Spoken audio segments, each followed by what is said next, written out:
Well, a very warm welcome to our coverage of this Spireites Extra Time podcast that we do on a weekly basis. Paul Fisher and Liam Norcliffe with you for this episode. We're going to be covering we'll talk briefly about the Liverpool Under 21s game in the EFL Trophy, but mainly about Grimsby and how the performance there and the victory at Grimsby that Chesterfield had, and also a throw forward for the Crewe game on this coming Saturday. But yeah, your impressions then, first of all, of getting through the next round of the EFL Trophy and to face Doncaster Rovers in the next round, Liam.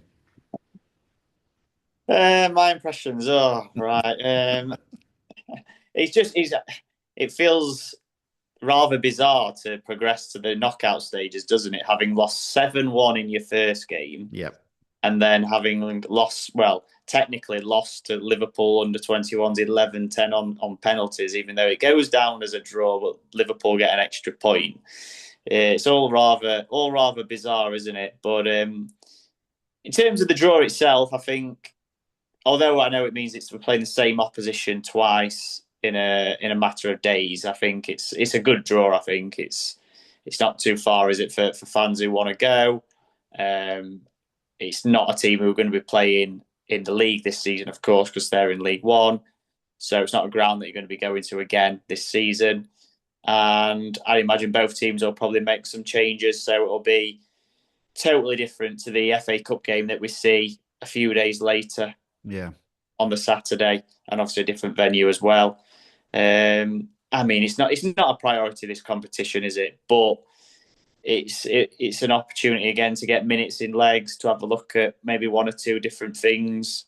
And if you get through, then it starts to become a little bit more interesting, doesn't it? But it looks like Doncaster are taking it seriously because they've won 3 out of 3 in the group stage. So looks like they're maybe going for it. And they've dipped off in league form, haven't they? So that they're just above the relegation zone now. So they might be looking at that game as a chance to just try and get back to winning ways, try and build up some momentum in their league campaign as well. But yeah, your perspective on it, what do you reckon? Yeah, I mean, both sides will make 11 changes of or there or thereabouts, won't they? I know, and like you said, Doncaster have beaten Bradford, beaten Grimsby and Everton under 21s to get to the stage, so they're well up for it. You'd feel, and they're at home. Grant McCann does like to make the changes for the competition, knowing that he's got a decent enough squad for it going forward. As for Chesterfield, well, it was the most pointless penalty shootout in the world, wasn't it? Really, because both sides knew that their end game from finishing the game, didn't they? So Chesterfield knew because Burton had lost to Crewe that Chesterfield were through to the next round, regardless of the penalty shootout. Anyway, it was just purely for putting the dotting the I's and crossing the T's, wasn't it? Really, to go through the motions, and Liverpool got the extra point, but Chesterfield had qualified anyway. So it is bizarre. Chesterfield getting hammered 7-1, beating Burton 1-0, and then drawing and then losing. He just sort of felt John Fleck just smacked that ball against the crossbar because he couldn't be bothered to save everybody the danger, didn't he? I think they were all absolutely freezing on the halfway line, weren't they? And I don't know whether just maybe one of the coaching staff just said, "Come on, Fleck, Yeah. that Come. round three. Come on, let the Liverpool youngsters just have this one." But Yeah. I mean, the competition that can't it can't be a good look, surely, in terms of like the attendances, and it just needs to go back to being a knockout round. And I think that would actually create a bit more excitement around it again, because I know it wasn't the best competition when it was a knockout anyway, but I think going back to it would actually recreate some excitement again, because I think people are 3 group games. There's just too much football as it is, and you've got pointless games, pointless penalty shootouts. The young teams that are coming into it as well from the Premier League, they haven't got close to winning it. I think there's one. Is there one team One left? team, West Ham. Yeah. West Ham. So like, I mean, are they even taking it seriously? Because I mean, if any of the young players are actually any good, then they're in their first teams, even in the Premier League at this time. Even it's 15, 16, 17, like the 15-year-old at Arsenal, isn't it? Dowman. He's playing in Arsenal's first team in the Champions League. So again, I'm not sure what getting out of it. I'm not really sure if it's serving its purpose, and maybe it is time just to go back to it being a knockout round. I think you're right. I mean, if you're going to persist with it being a group sort of stage format, well, firstly, I don't think the under 21s, the Premier League academies, should be allowed to get through to the knockout stages. But I don't think that should be the case at all because they get 3 games guaranteed. They play in a league format in the National League Cup as well. So they get 5 games, I think it is, in the group stages in that. So there's 8 games for the academies. The academies, most of them are playing in the Premier League International Cup.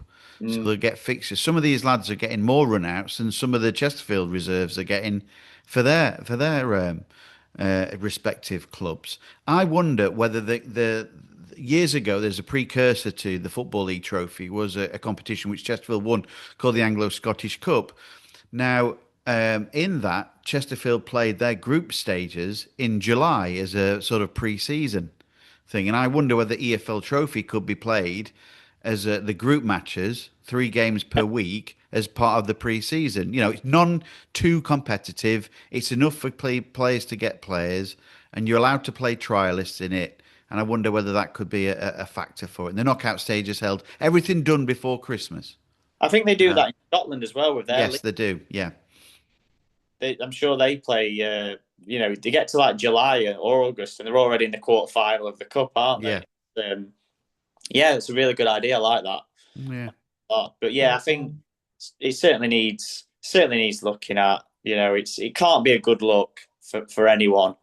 Um, but yeah, Chesterfield are through. Decent draw in the next round, so we'll see. Team selection wise and minutes and injuries and things like that. But yeah, I mean, the game itself wasn't a particularly enjoyable game. I didn't think 2-0 up. They should see the game out and win, shouldn't they? But yeah, a couple of individual mistakes cost them, but it just didn't matter, did it? And I don't think really anyone cared that much. No, not really. I think it gives everybody an extra bit of game time the next competition. Those players that want to get in the starting 11 for Paul Cook and those who haven't had any game time for other reasons as well. So we'll swiftly move on to Saturday on a game which we never thought would actually take place, did we? Because we thought the conditions in Chesterfield were that bad. Even trying to leave Chesterfield, we thought we were under threat. So, yeah, I was due to get the train. That never happened. So, ended up driving there. So yeah, and when we got there, the pitch looked absolutely fantastic, didn't it? It did. I don't know what all the fuss was about when we got No, there. It looked absolutely immaculate. To be fair, for the conditions, the grass looked a little bit long, but I mean that's nothing to do with the weather. And the groundsman didn't seem too concerned. He was just having a little wander around yeah, with the ball, just having a little look at one or two bits. But other than that, yeah, there was no concern. The biggest panic in the press box was the delayed delivery of chips. yeah. The Grimsby home press were losing their minds. They thought the Raiders put an end to their free chips. I know. We got looked after really well, though, didn't we, in the We press did, box, to be fair. yeah, Um, absolutely lovely bunch. And there's a few sort of jokes going around. People trying to wind each other up about, there's another pitch inspection. It's just been announced, and fewer people's faces dropped. But yeah, no, we got a really warm welcome on what was a very cold and wet day. Certainly was. And the only danger from the pitch was a miraculous sort of hole that appeared, wasn't it, into some stage in the ground. I think that the groundsman had to go out and fork it at one stage. But overall, Liam, the performance was one of a fantastic defensive performance. I didn't agree with Gary Roberts post game when he said Chesterfield were the sort of better side overall. I'm not so sure about that. Chesterfield defended really well, but they had to rely on Zach Hemming to make 3 or 4 good saves, didn't they? Yes, they did. It was never going to be pretty, wasn't it? Was it in terms of the conditions? Going to Blundell Park, never an easy place to go to, and Grimsby are a good team, and they really do ask questions of you. So Chesterfield were never going to go there and play sparkling football and free flowing and blow people away. It was a battle in really tough circumstances. But more evidence that they've got an identity and a game plan away Mm, from home now, because it was very similar to Tranmere and very similar to Stevenage. And to you know what, I've really enjoyed watching it. mm, Really enjoyed knowing that Chesterfield are going away with a different game plan to just turning up and trying to play football from minute one. I really enjoy watching them work their way into a game and then watching their quality come out later on. Yeah, Grimsby started both halves well, didn't they? yeah, You know, particularly the second half where Hemming had to make a couple of saves in a matter of minutes. But there was no doubt about the red card. It was stonewall. yeah. I think Grimsby were more disappointed with how it came about than the actual decision itself, in that it was their own doing, wasn't it, with the sloppy back pass. But credit to Lee Bonnis for chasing it down and making something out of nothing. Um, and Chesterfield had a couple of chances to double their lead after that. Ronan Darcy and Dylan Markande. But yeah, it was a real gritty away performance, and one against a promotion rival. You know, Chesterfield haven't. I wouldn't. They've turned up in big games, but they haven't always got they haven't always come out on the right side of the result in big games. So even though it's an early stage of the season still, you know, to go away to a promotion rival and win and go above them in the league and just go 3 points off the top, I think that was that was a big win, and sort of reflecting back on it now, that feels it feels quite significant. Obviously, you were doing your updates. How did you see it? What did you make of it? Yeah, I felt that obviously Grimsby, I've seen them 10 days beforehand, albeit in the EFL Trophy against Everton, and they do like to play a possession-based format. I do like the way that they play as well. They sometimes play three at the back, but on Saturday they had four. So, but they pass it around from the back as well, a bit like Chesterfield.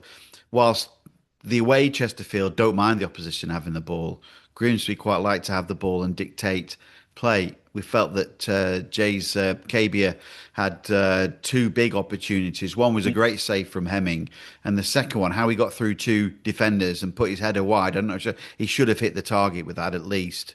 And that was a gilt-edged opportunity. So I think sandwiched between that, Ronan Darcy had an effort, which I think he should have hit the target as well when Yeah, he had that snap shot. So yeah, Ronan Darcy had scored at Blundell Park on a couple of occasions, and when Chesterfield did score, he was certainly shushing the home crowd. Wouldn't he? I've seen it in the replay with that. So a couple of bottles thrown by the Grimsby supporters, a bit naughty. I wonder whether they get told off about that.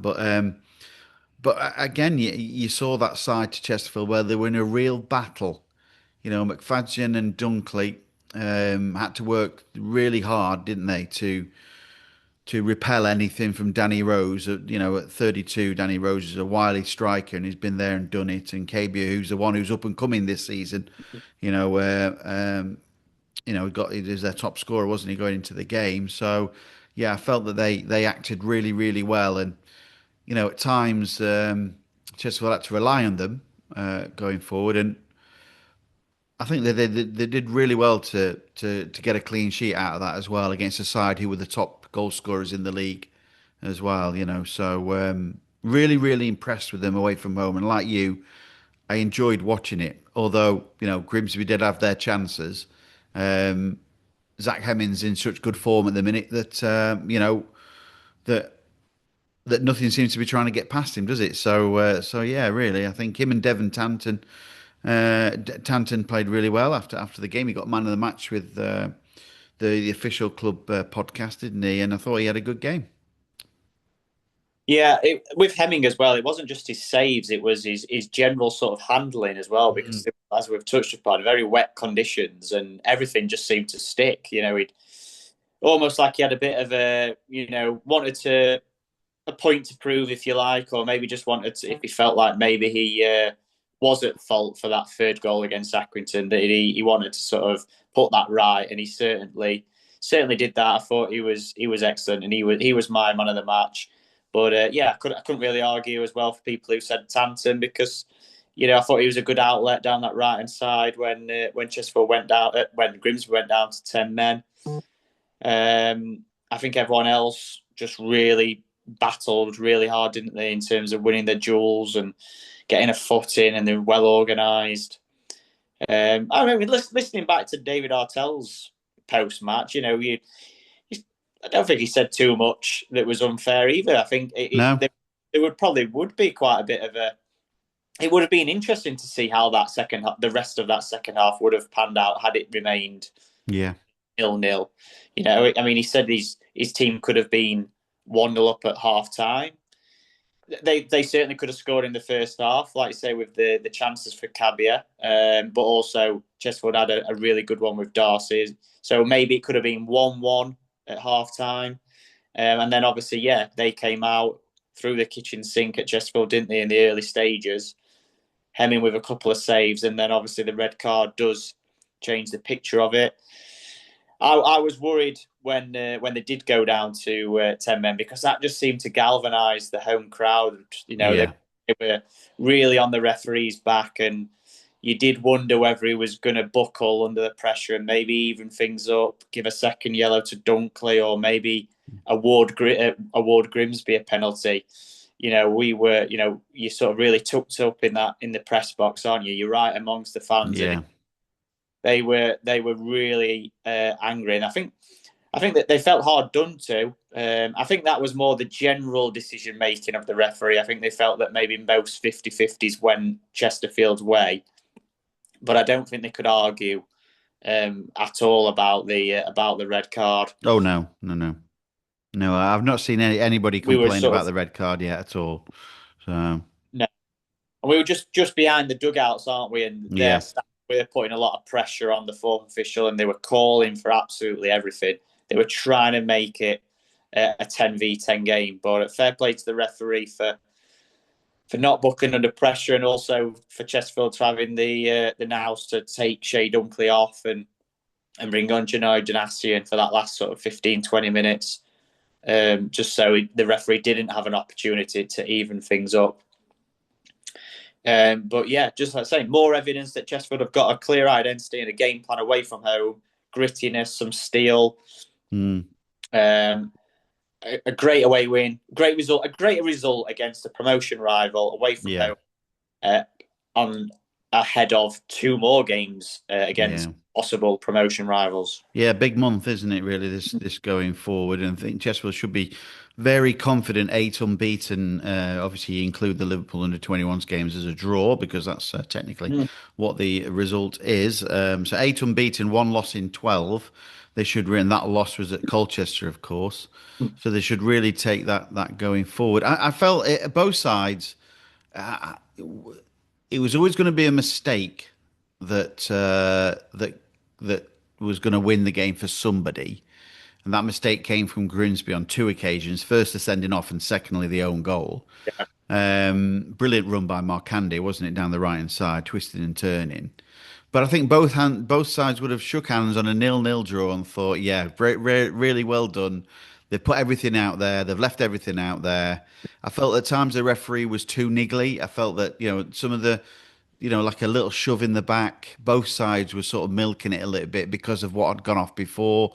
And I felt that's what annoyed the home fans more than anything, was that he was a bit too involved at times, and I didn't think that he needed to be, because the game was a good game, Well, so there were incidents where, either way, where, say, Chesterfield was awarded a free kick and Paul Cook just turned around and just started laughing at David Artell, because as if to say, that was never a free kick, but we'll take it. Do you know what I mean? He was he did that on a number of occasions, both managers looking at each other as if to say, not sure about that one. But we also saw Bailey Hobson on the bench as well. Worth a little mention. He's now been registered, obviously, with Chesterfield being down to the bare bones in terms of central midfield. Going to Grimsby and winning as well without Ryan Stirk, Armando Dobra, Will Grigg. I think Grimsby would have looked at Chesterfield and thought, we can bully these. We can. This is a good time to play them. Yeah. And the conditions as well. They'll have watched that Colchester horror show and thought we can get at these. Are these going to fancy it if we go 1-0 up? But Chesterfield really stood up to the challenge, and that victory would have probably felt extra sweet getting back on the coach afterwards. Indeed, and yeah, 3 points is always great on the road, and a great turnout from the supporters as well. Just shy of 1,200 of them making their voices known throughout the afternoon on what was a horrible weather-wise day, wasn't it? So credit to them, and whatever song they've concocted now, I don't really know what it is. I've never heard it before, but you might know it a bit more than I do. But I've never heard it. It was certainly a song which just went on for ages, didn't it? It's in the second Yeah, half. certainly popular, and he's come about because of Dylan Markande's improved form, hasn't it? He's Yeah. now putting together some consistent performances, which is what we were sort of expecting from the start of the season. But it's taken a little bit of time to get going. But now we're starting to see him get some goal contributions, and if this is the start of him, putting his foot to the floor and into the second half of the season, then he's going to be a big part of hopefully what's going to be a successful campaign. But he's looking almost, if not back to his best now, I think. Yes, a crowd favourite. That's for sure, isn't it? So, right then, moving on to Crewe, which is this coming Saturday. Chesterfield got to right a wrong that they did back in September, didn't they? Neither of you and I were at that game, and Yeah. thankfully, so it's sort of erased from the memory a little bit. But my word, what a evening that Chesterfield had that night! What an absolute awful performance it was. Yeah, I mean, I suppose it's obviously worth mentioning that probably maybe one or two of the players who played that night will play on Saturday, but other than that, it's going to be a much changed team, and probably for Crewe as well. Hmm. So it's a totally different game. It's not going to have any bearing at all on Saturday, apart from maybe it will get a little mention from a Chesterfield point of view, but generally, I think it's just good. It's this one starts at 0-0. It doesn't Yeah. start at 0. But I think Tom Naylor, Fleck, they played in it, didn't they? They played some part in that game. But other than that, it's going to be a totally different team, isn't it? Yeah, I'd have thought so. And the way to have a look at Crewe really is what Chesterfield need to do for the next game is to have a look at their performance against them at Gresty Road or the Mornflake Stadium last season is from minute one, 30 seconds, 40 seconds or whatever it was when James Berry scored that goal. But Chesterfield were at Crewe straight away. And I think they've got to go with try and get the right mindset again. Someone is at the front door. Somebody's at this front door here, but yeah, they've got to go with a mindset here to try and do it and going forward and try and get the result against them by pushing Crewe back. Yeah, I want to see. Chesterfield start on the front foot because I was expecting it against Accrington, and it didn't happen. But then I thought they started okay against Grimsby. Yeah, but I really want to see Chesterfield take the game to Crewe on Saturday and almost dominate the physical side of it. I want to see Chesterfield run all over Crewe and try and get themselves an early goal. It'd be nice to go 1-0 up early in a game rather than the game sort of being in jeopardy into the second half. But Crewe they were third at one point, weren't they? They've dropped on a little bit, but the league is so tight. Another win for them would get them back into the playoff positions again. But the carrot for Chesterfield, isn't it? You want to see them take that next step now. They've been in this position before where they've got themselves into sixth and fifth and then they slip back down. So you really want them to grasp this opportunity now, get a good win on the board and get themselves into that top three. Because, it's been a while since we've seen them in those automatic promotion places. So now is the time for them to really kick on. At the weekend, they could either be in that top three or they could be 10th again. So Yeah, So mad in it. Yeah. where where we'd rather them they be. But yeah, it's about taking that next step for me now and going to Crewe and winning again. Back-to-back away wins would be lovely, wouldn't it, against promotion rivals in Crewe? Didn't quite manage to get there last season, but reached the semi-finals of League Two the year before, knocking out Doncaster and getting to the final, of course, where they lost to Crawley, I think it was, wasn't it? They lost in the final. Anyway, so yeah, it'll be a tough game as well. Lee Bell always likes his side, but there's one side you can put a Paul Cook side up against as well. It's Crewe that they like to, both sides like to pass the ball, I think. And but this sort of new look away, Chesterfield, it might be a little bit different. So we'll wait and see how they get on with that going forward. But yeah, that. Wonder whether they're not starting to have anybody coming back from injury. Yeah, I don't think some of the players are a little bit away. I don't. I'm not anticipating Will Grigg back for Saturday. Have you heard anything going forward? I think it'll be 1 or 2 more weeks. Yeah, Will Grigg, and then obviously Ryan State's going to be still a good few weeks away, and then Armando Dobra's January, isn't he? So yeah, it's pretty much the same, isn't it? It's probably going to be unchanged, I'd have thought. And why would it not be after a 1-0 away win? Unless, like you say, there are some unknown injuries picked up in training this week. Obviously, Chesterfield have to look out for the hat trick, the hat trick hero for Crewe as well, because he's got 2 hat tricks this season, hasn't he? The young lad, I think he's on loan from Stoke, Tesgal. Tescal. Yeah, it's weird Yeah, though because he's only scored 8 goals this season, and 2 of those have been hat yeah, tricks. So yeah, he's a streaky player, isn't he? So if he very gets, up. if he gets one, then Yeah, yeah, you're in trouble. back in You're for a treble. But yeah, I mean, yeah, not getting carried. Like a point would probably be. You'd obviously depend on how the game pans out. Now that you've won at Grimsby, you would have taken 4 points from those 2 games. So a point at Crewe definitely wouldn't be a bad result. But I just feel like, yeah, I just really want to see Chesterfield kick on even more now, and just get another away win, and then what a game it would set up against the current league leader Swindon the following. Yeah. Yeah, bring Ian Holloway's side to the SMH Group Stadium, get in front of a packed crowd as well, seeing what they can do, and Darren Oldacre. But that's for next week, isn't it? Chesterfield got Crewe to sort out first. I think I can only think maybe Luke Butterfield, maybe the one that not so far away. I might make some inquiries about him on at the weekend, see how far away he is. Of course, Matt Dibley Diaz is going to be out till probably January as well. He might be again. But you're right. Bringing back Bailey Hobson was a smart thing to do as well. And he played well on Tuesday and rewarded with a subs place on Saturday. Didn't quite get on, of course, but to have him back within the group, I think, is a nice thing. To help him bolster the squad a little bit going forward. So Yeah, he's never let Chesterfield down, has he? no, He's got bundles of enthusiasm.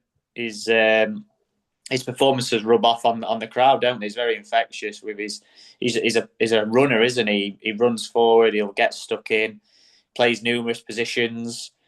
Yeah, he doesn't let Chesterfield down. And Gary Roberts said a great line from him a week or so ago, saying every club needs a Bailey Hobson, and yeah, yeah, he's absolutely bang on with that. yeah. Certainly won't let Chesterfield down with his attitude, and he's always fit. He's never injured, so he might end up playing a part more for Chesterfield than he did for Brackley, which is ironic. But yeah, Yeah. they'll keep him in the camp. He's going to stay with them for a little while now, and then they'll make a decision on him as they go along.